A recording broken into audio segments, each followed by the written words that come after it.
11월의 서울 외곽은 차가운 안개로 뒤덮여 있었습니다. 강남구와 경기도의 경계에 자리한 리버사이드 파크 아파트 단지는 아침 7시면 어김없이 바쁜 움직임으로 깨어났습니다.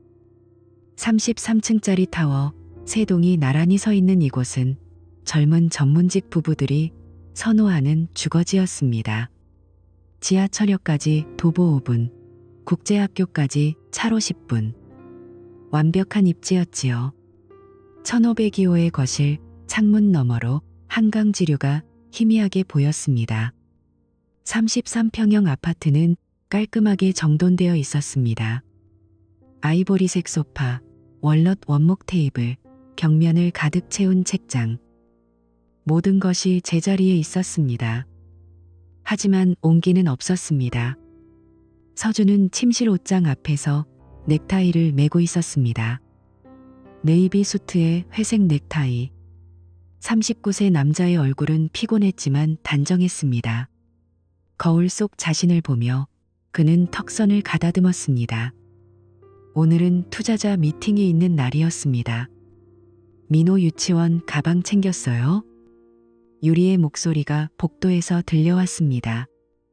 36세의 여자는 아들의 손을 잡고 현관으로 향하고 있었습니다. 한때 디자인 회사에서 촉망받던 그녀였습니다. 지금은 면 티셔츠에 청바지를 입고 머리를 질끈 묶은 채 살았습니다. 응. 테이블 위. 서준은 짧게 대답했습니다. 그는 가방을 들고 현관으로 나왔습니다. 민호가 아빠를 올려다보며 손을 흔들었습니다. 아빠, 안녕. 그래, 잘 다녀와. 서준은 아들의 머리를 한번 쓰다듬고 현관문을 열었습니다. 유리와 눈이 마주쳤습니다. 3초. 어떤 말도 오가지 않았습니다. 그녀의 눈동자는 무언가를 묻고 있었지만 그는 이미 돌아서 있었습니다. 조심히 다녀와요. 응. 문이 닫혔습니다. 유리는 민호를 유치원에 데려다주고 혼자 집으로 돌아왔습니다. 오전 9시 30분. 아파트는 텅 비어 있었습니다. 그녀는 커피를 내리며 거실을 둘러보았습니다. 소파, 테이블, 책장. 모든 게 제자리에 있었지요. 하지만 살아있는 건 아무것도 없었습니다. 핸드폰이 진동했습니다. 맘카페 알림이었습니다. 리버사이드 파크 육아 정보방. 누군가 새로운 놀이터 정보를 올렸습니다. 그녀는 알림을 끄고 핸드폰을 내려놓았습니다. 서준과 결혼한 지 6년이었습니다. 민호를 임신했을 때 그녀는 회사를 그만뒀습니다. 아이가 어릴 때는 엄마가 곁에 있어야지. 서준이 그렇게 말했습니다. 그녀도 동의했습니다. 당시에는 좋은 선택이라고 믿었습니다. 하지만 4년이 지난 지금 유리는 자신이 누구인지 알 수 없었습니다. 디자이너 유리는 사라졌습니다. 엄마 유리만 남았습니다. 아니, 엄마조차 아니었습니다. 민호는 하루 8시간을 유치원에서 보냈습니다. 그녀는 그저 집을 지키는 사람이었습니다. 창밖을 내다보았습니다. 안개가 조금씩 걷히고 있었습니다. 아파트 단지 정문 쪽에 새로운 간판이 보였습니다. 새벽의 향기, 카페 겸 베이커리였습니다. 지난주에 오픈한 곳이었지요. 그녀는 한 번도 들어가 본 적이 없었습니다. 핸드폰이 또 울렸습니다. 이번엔 서준이었습니다. 여보세요? 나야. 오늘 저녁 늦을 것 같아.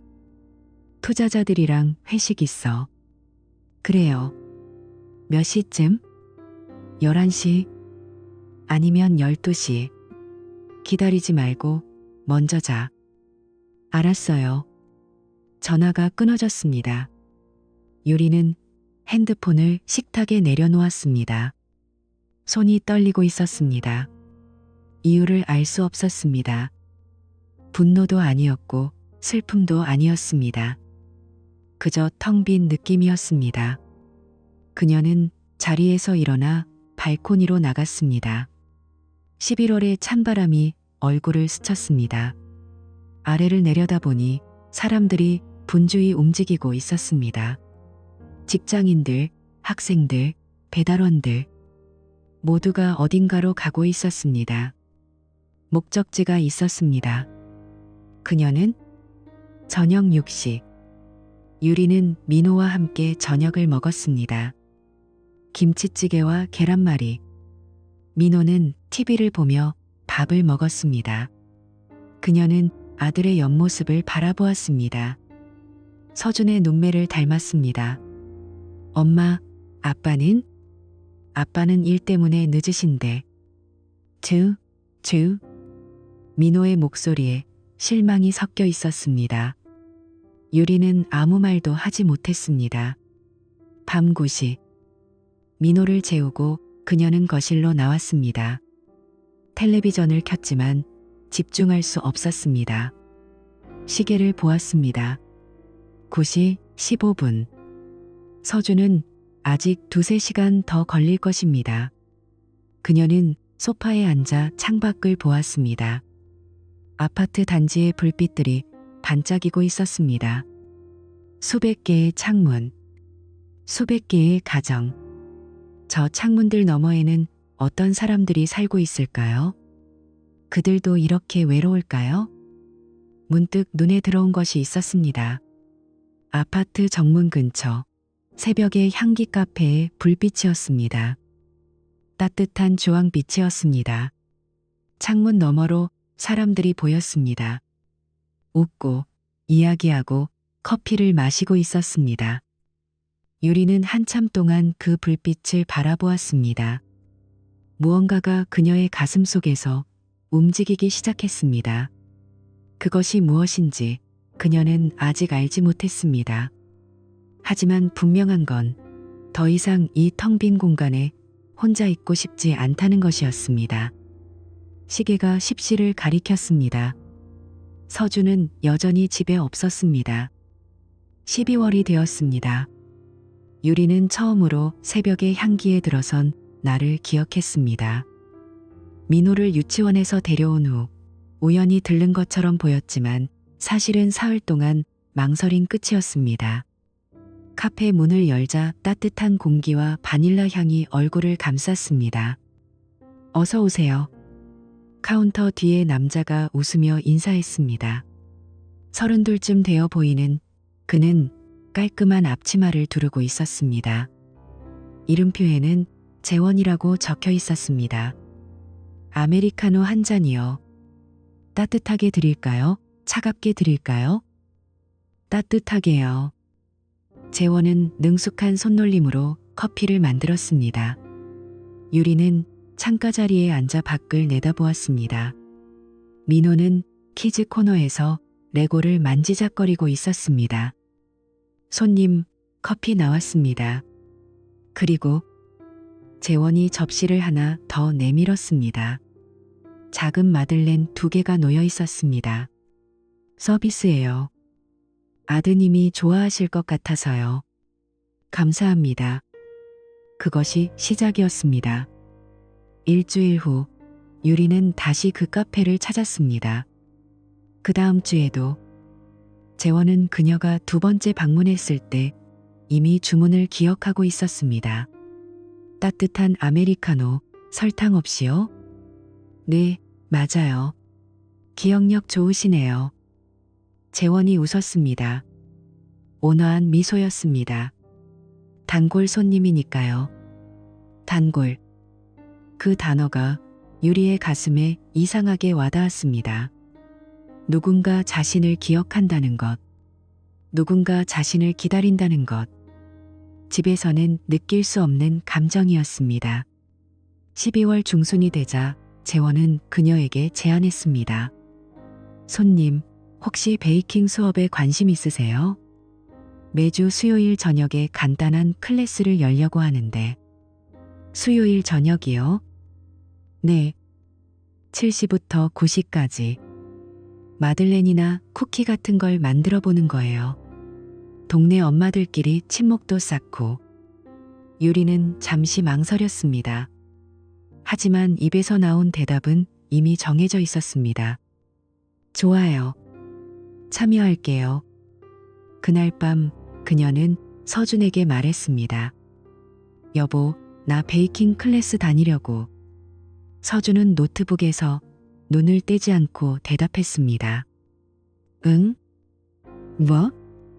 베이킹 클래스. 아파트 앞 카페에서 하는 거.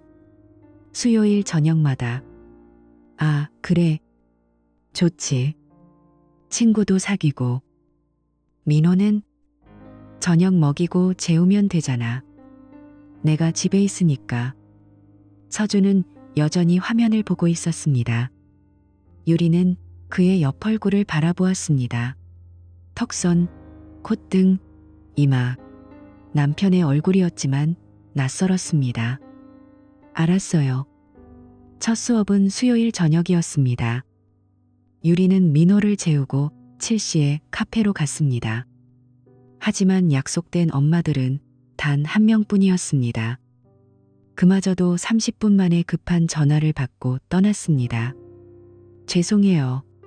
다들 바쁘신가 봐요. 재원이 미안한 표정으로 말했습니다. 괜찮아요. 그래도 오셨는데 그냥 둘이 해볼까요? 마들렌 만드는 법 알려드릴게요. 그들은 함께 밀가루를 체에 쳤습니다. 계란을 풀었습니다. 버터를 녹였습니다. 재원의 손이 유리의 손을 가볍게 잡고 거품기 쓰는 법을 교정해 주었습니다. 3초. 그의 손은 따뜻했습니다.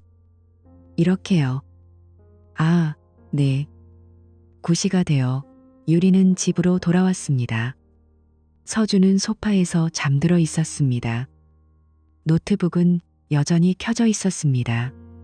그녀는 남편을 깨우지 않고 침실로 들어갔습니다. 그날 밤 그녀는 잠들 수 없었습니다.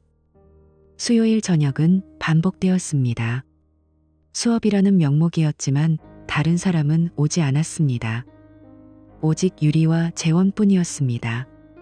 그들은 베이킹보다 대화를 더 많이 했습니다. 남편분은 바쁘신가 봐요? 네. 회사 일이 많아서요. 외로우시겠어요? 괜찮아요. 하지만 괜찮지 않았습니다. 재원은 알고 있었고 유리도 알고 있었습니다. 어느 수요일 비가 내렸습니다. 마지막 손님이 나간 후 재원은 CLOSED 팻말을 걸었습니다. 손님, 잠깐만요. 그는 카운터 뒤쪽 문을 열었습니다. 작은 창고 겸 휴게실이었습니다. 간이 소파와 작은 테이블이 있었습니다. 여기가 더 편할 거예요. 홀이 추워서. 유리는 망설였지만 들어갔습니다. 그들은 그곳에서 커피를 마시며 이야기했습니다. 1시간, 2시간. 시간이 멈춘 것 같았습니다. 언제나 혼자인 것 같아요. 유리가 말했습니다. 자신도 놀랄 만큼 솔직한 고백이었습니다. 알아요. 재원이 그녀의 손을 잡았습니다. 유리는 손을 빼지 않았습니다. 서준은 변화를 느꼈습니다. 12월 셋째 주 토요일 아침, 그는 유리가 거울 앞에서 화장하는 모습을 보았습니다. 민호를 유치원에 데려가기 위해서였지만 립스틱을 바르는 아내의 모습은 오랜만이었습니다. 오늘 어디가? 응? 아니, 그냥 민호 데려다주고 화장까지 하고 좀 이상해? 아니, 예쁘네. 유리는 대답 없이 현관으로 나갔습니다. 서준은 그 뒷모습을 바라보았습니다. 뭔가 달라진 것 같았지만 무엇인지 알 수 없었습니다. 그날 저녁 그는 일찍 퇴근했습니다. 오랜만에 가족과 함께 저녁을 먹고 싶었습니다. 여보, 나왔어. 어? 벌써? 유리가 놀란 표정으로 나왔습니다.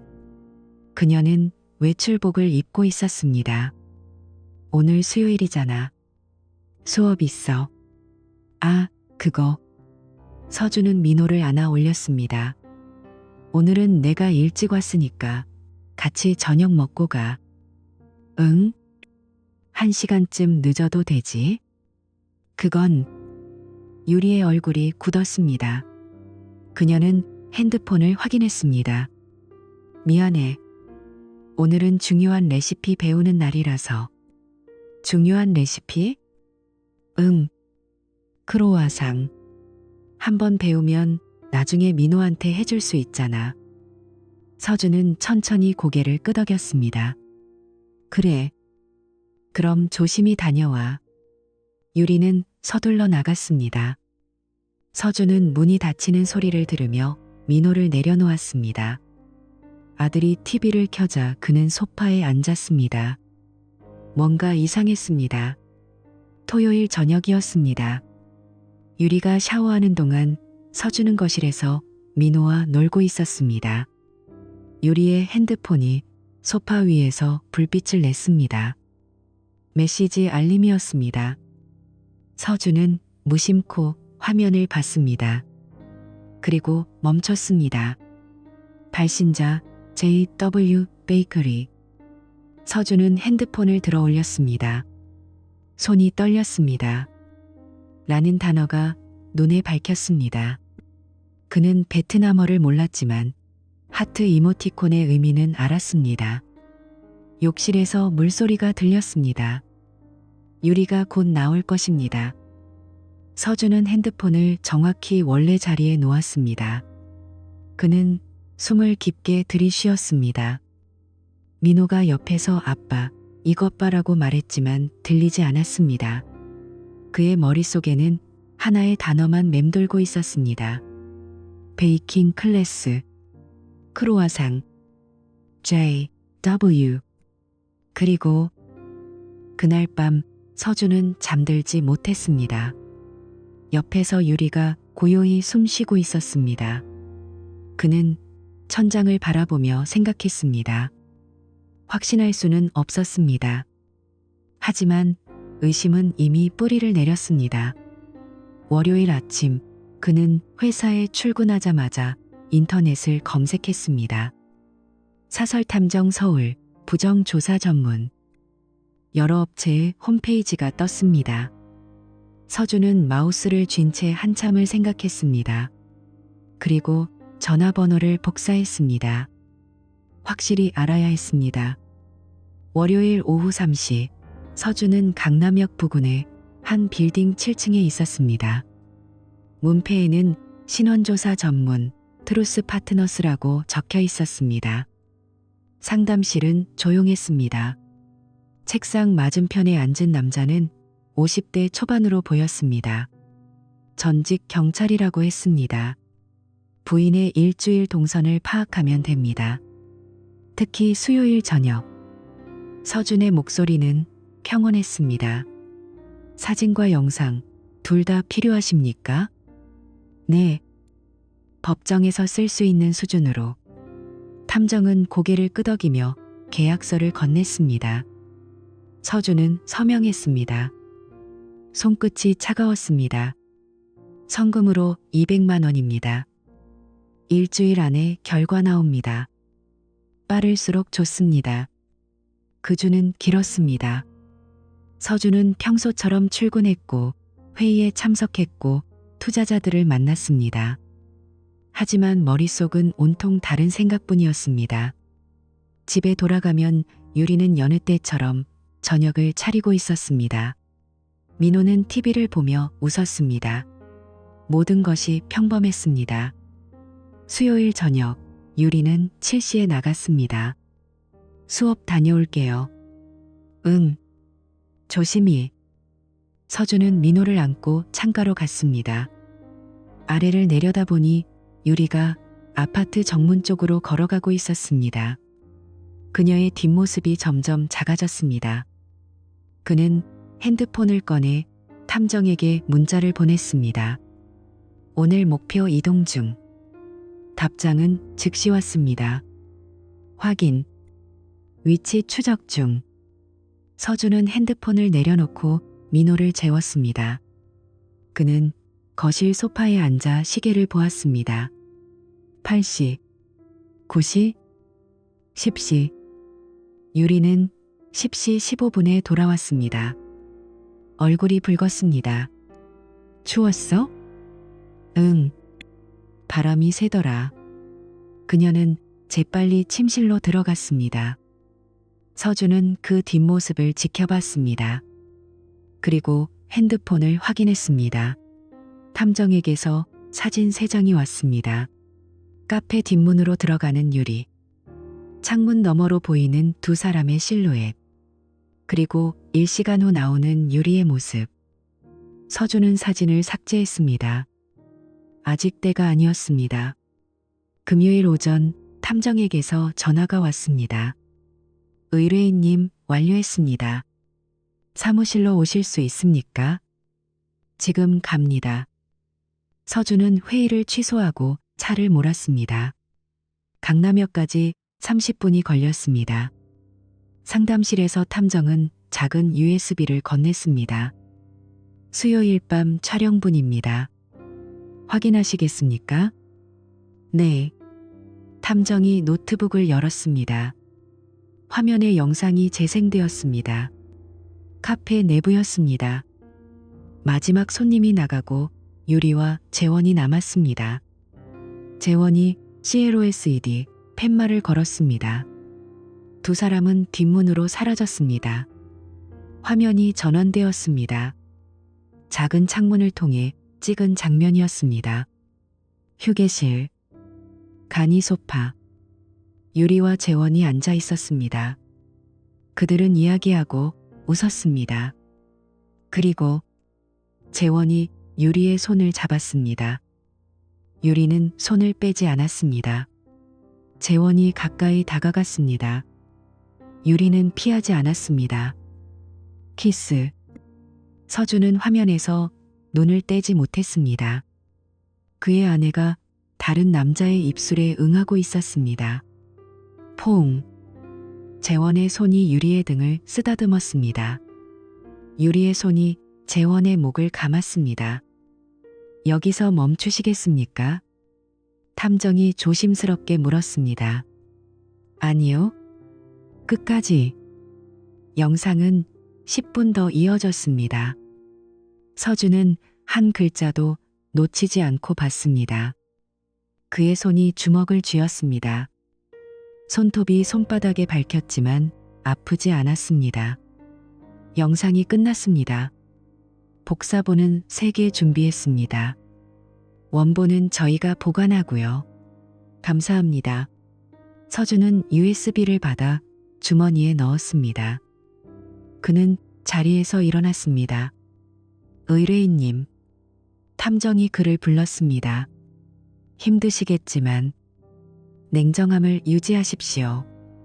법적 절차에서 감정은 독이 됩니다. 알고 있습니다. 서준은 고개를 숙여 인사하고 나왔습니다. 그날 오후 서준은 법무법인 정희를 찾아갔습니다. 변호사는 30대 후반의 여성이었습니다. 영상 확인했습니다. 그녀가 노트북을 닫으며 말했습니다. 명백한 부정행위입니다. 이혼 소송과 동시에 상간남에 대한 손해배상 청구가 가능합니다. 얼마나 받을 수 있습니까?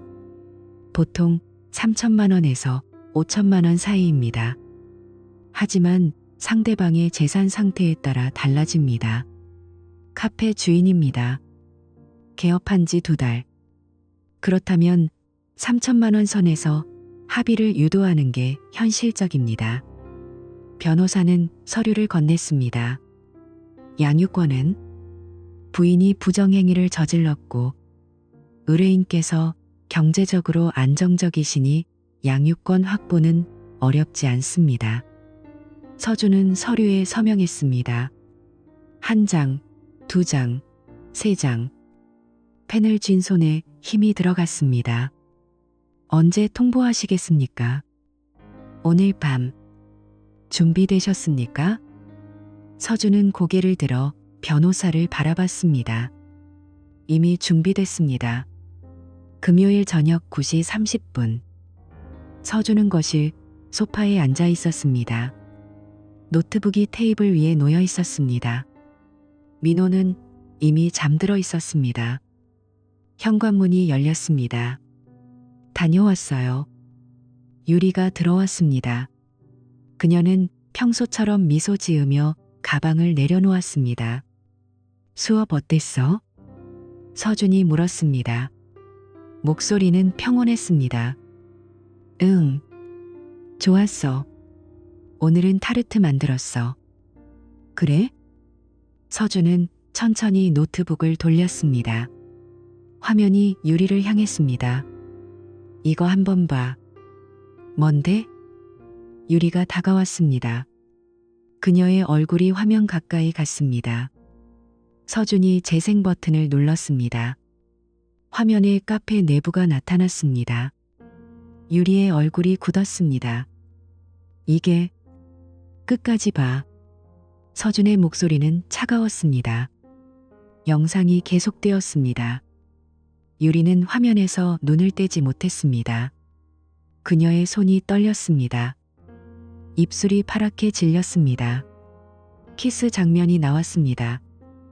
유리가 비틀거리며 한 걸음 뒤로 물러났습니다. 여보, 이건 타르트. 서준이 일어났습니다. 그는 유리를 내려다봤습니다. 베이킹 클래스? 미안해. 미안해. 유리의 목소리가 떨렸습니다. 눈물이 흘러내렸습니다. 얼마나? 우와? 얼마나 오래? 한 달. 서준은 입술을 깨물었습니다. 한 달.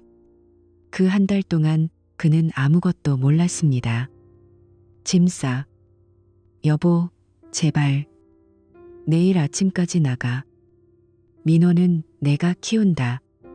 민호는 안 돼. 안 돼? 서준이 노트북을 들어 올렸습니다. 이걸 법원에 제출하면 넌 아무것도 받을 수 없어. 양육권도 재산도 아무것도. 유리는 무릎을 꿇었습니다. 손을 모았습니다. 제발.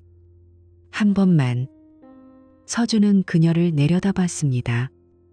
이 여자가 자신의 아내였습니다. 6년을 함께 했습니다. 아들을 낳았습니다. 하지만 지금은 낯선 사람이었습니다. 변호사가 연락할 거야. 협조해. 서준은 노트북을 들고 침실로 들어갔습니다. 문을 닫았습니다. 거실에서 유리의 울음소리가 들렸습니다. 서준은 문에 등을 기댄 채 천천히 주저앉았습니다. 가슴이 터질 것 같았습니다. 하지만 울지 않았습니다.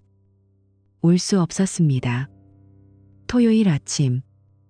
유리는 큰 가방 2개를 들고 집을 나갔습니다. 민호는 아직 자고 있었습니다. 그녀는 아들의 방문을 한참 바라보다가 고개를 돌렸습니다. 미안해요. 서준은 대답하지 않았습니다. 문이 닫혔습니다. 서준은 창가로 가서 아래를 내려다봤습니다. 유리가 택시를 타고 떠났습니다. 차가 점점 작아지더니 사라졌습니다. 그는 핸드폰을 꺼내 변호사에게 메시지를 보냈습니다. 진행하십시오. 답장이 왔습니다. 알겠습니다. 다음 주 월요일에 이혼 소장 제출하고 상간남에게 손해배상 통지 발송하겠습니다. 서준은 핸드폰을 내려놓았습니다. 끝났습니다. 아니, 이제 시작이었습니다. 월요일 오전 재원은 카페 문을 열고 있었습니다. 우편함에 두꺼운 봉투가 꽂혀 있었습니다. 법무법인 정의. 내용 증명이었습니다. 그는 봉투를 뜯었습니다. 손이 떨렸습니다. 손해배상 청구 통지서. 청구 금액 3천만 원. 사유. 배우자 있는 여성과의 부정행위로 인한 정신적 피해. 증거. 별첨 USB 참조.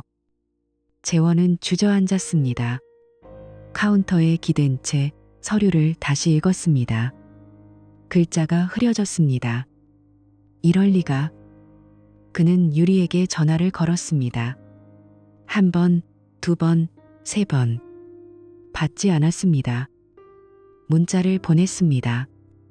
무슨 일이야? 남편이 고소했어. 연락해. 답장은 오지 않았습니다. 그날 오후 첫 손님이 들어왔습니다. 리버사이드 파크 아파트 주민이었습니다. 평소 단골이었습니다. 아메리카노 하나요? 네, 잠시만요.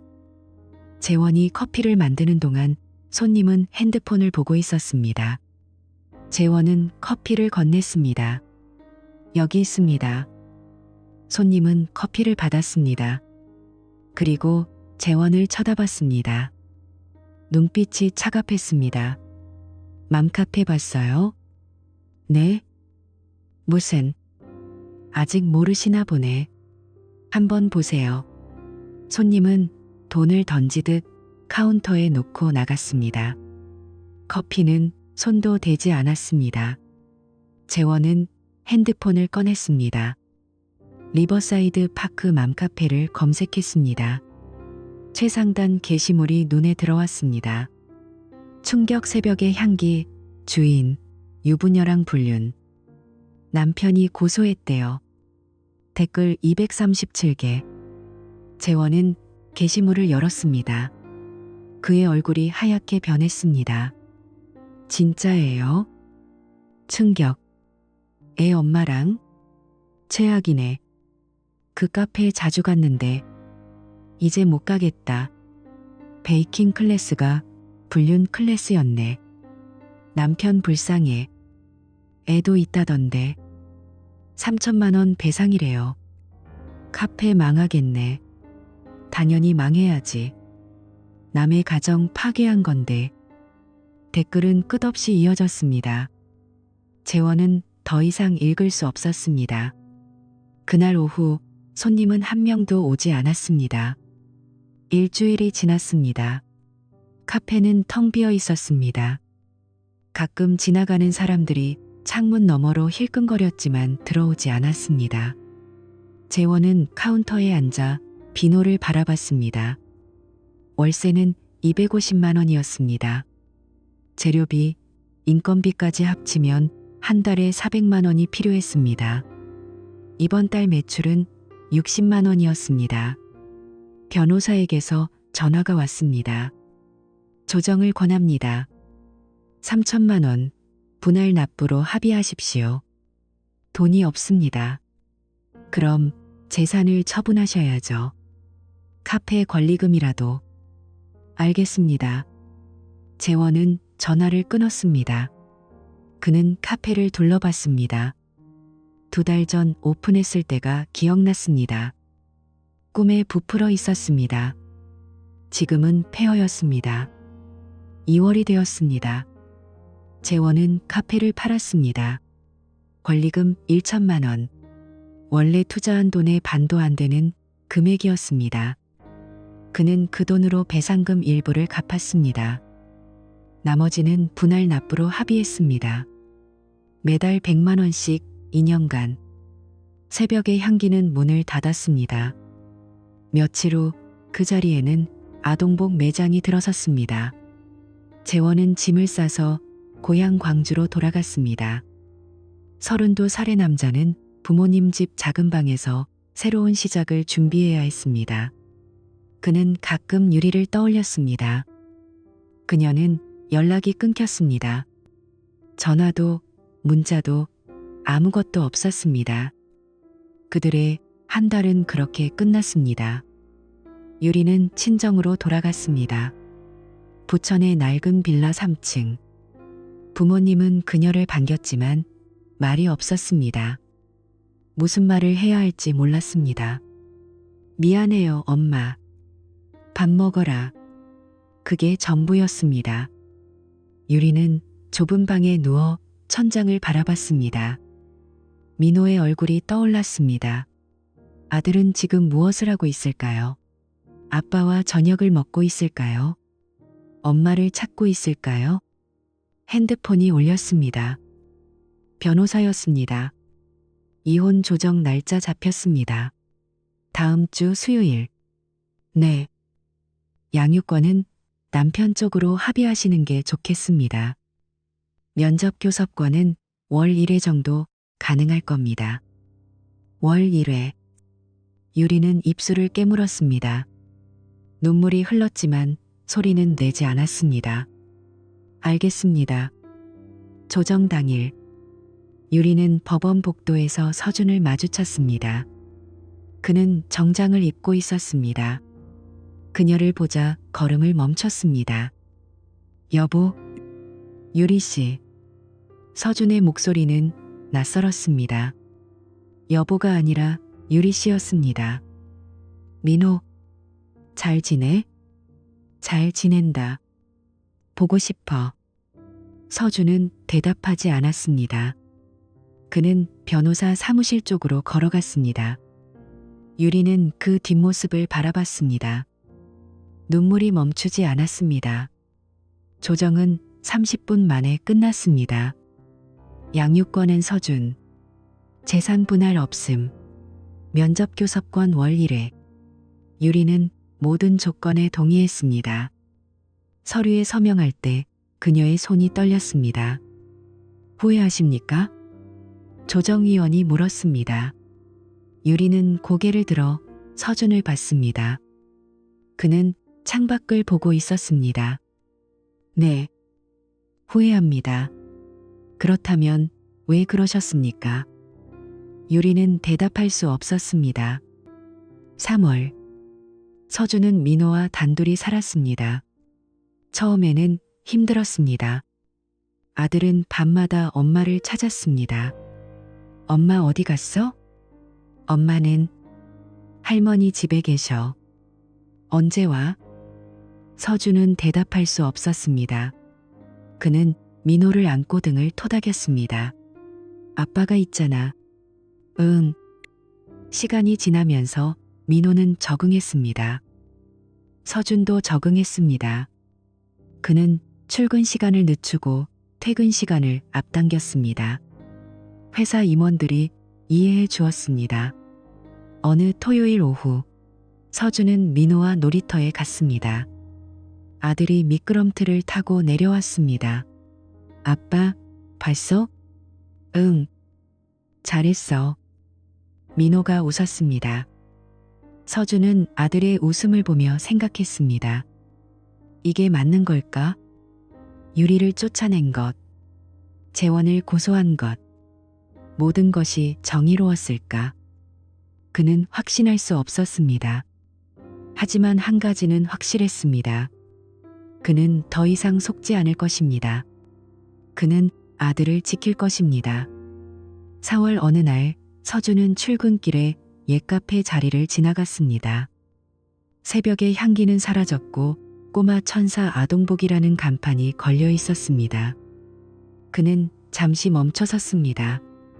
한때 그곳에서 아내가 다른 남자와 시간을 보냈습니다. 지금은 아무 흔적도 남아있지 않았습니다. 서준은 걸음을 옮겼습니다. 과거는 지나갔습니다. 이제 앞을 봐야 했습니다. 핸드폰이 울렸습니다. 회사였습니다. 네, 서준입니다. 대표님, 투자 확정됐습니다. 감사합니다. 그는 전화를 끊고 하늘을 올려다봤습니다. 봄 하늘이 맑았습니다. 새로운 계절이 시작되고 있었습니다. 1년이 지났습니다. 2월의 어느 일요일, 서준은 민호와 함께 한강공원을 걸었습니다. 아들은 이제 5살이었습니다. 키가 부쩍 자랐습니다. 아빠, 저기 연 날리는 거 봐. 그러네. 우리도 다음에 연 사올까? 응. 민호가 손을 잡아당겼습니다. 서준은 아들의 손을 꽉 쥐었습니다. 작고 따뜻한 손이었습니다. 벤치에 앉아 휴식을 취했습니다. 민호는 샌드위치를 먹으며 강물을 바라봤습니다. 서준은 커피를 홀짝이며 아들의 옆모습을 보았습니다. 아빠, 응? 엄마는 언제 와? 서준은 잠시 말을 멈췄습니다. 이 질문은 여전히 어려웠습니다. 다음 주 토요일에 볼 수 있어. 진짜? 응. 할머니 집에서 만나. 민호는 고개를 끄덕였습니다. 더 이상 묻지 않았습니다. 아이는 이미 알고 있었습니다. 엄마는 돌아오지 않는다는 것을. 회사는 안정되었습니다. 작년 투자 유치에 성공한 후 서준의 회사는 빠르게 성장했습니다. 직원도 20명으로 늘었습니다. 새로운 프로젝트가 시작되었습니다. 하지만 서준은 더 이상 회사에 모든 것을 쏟지 않았습니다. 오후 오시면 퇴근했습니다. 저녁은 반드시 민호와 함께 먹었습니다. 주말은 아들을 위한 시간이었습니다. 대표님, 금요일 저녁 투자자 미팅 어떻게 하시겠습니까? 오후 3시로 당겨주세요. 6시까지는 집에 가야 해서요. 직원들은 이해했습니다. 모두가 서준의 사정을 알고 있었습니다. 어느 날 부사장이 물었습니다. 대표님, 힘드시죠? 괜찮습니다. 대단하십니다. 서준은 웃었습니다. 대단한 게 아니었습니다. 그저 살아가는 것 뿐이었습니다. 토요일 오전, 서준은 민호를 데리고 부천으로 향했습니다. 유리의 친정이었습니다. 한 달에 한 번, 이 시간만큼은 유리가 아들을 만날 수 있었습니다. 빌라 앞에 차를 세웠습니다. 유리가 계단을 내려오고 있었습니다.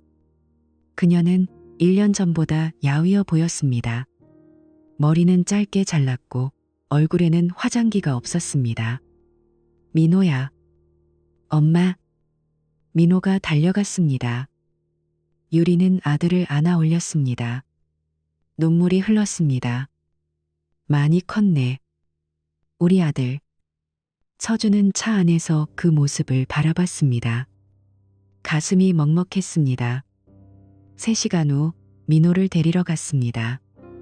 유리는 아들의 손을 잡고 내려왔습니다. 민호는 웃고 있었습니다. 엄마랑 떡볶이 먹었어. 그랬구나. 서준은 유리를 봤습니다. 그녀도 그를 봤습니다. 두 사람 사이에는 말할 수 없는 거리가 있었습니다. 잘 지내요? 유리가 조심스럽게 물었습니다.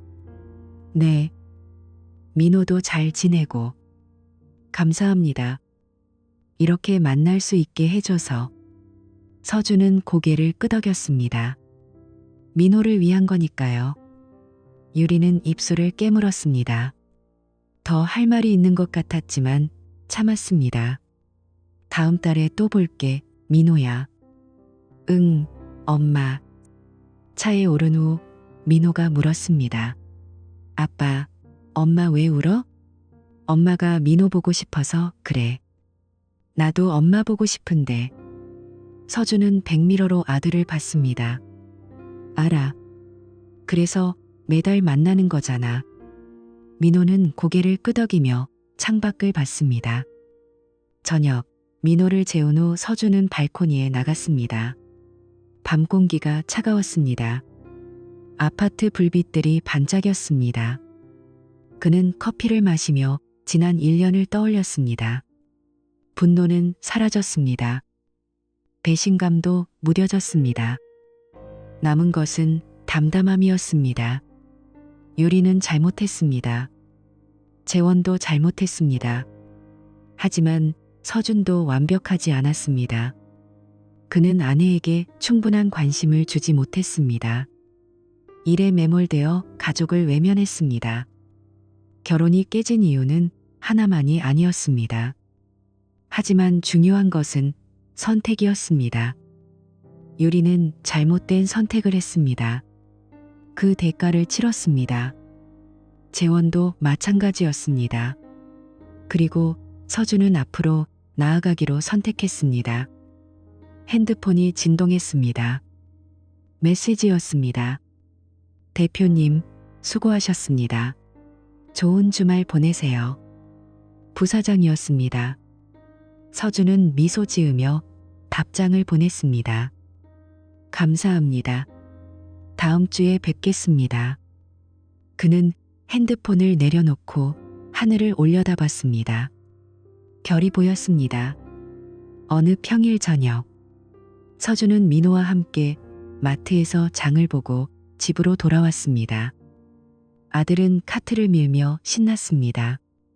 아빠, 오늘 뭐 먹어? 김치찌개 어때? 좋아. 집에 도착해 저녁을 준비했습니다. 민호는 거실에서 레고를 가지고 놀았습니다.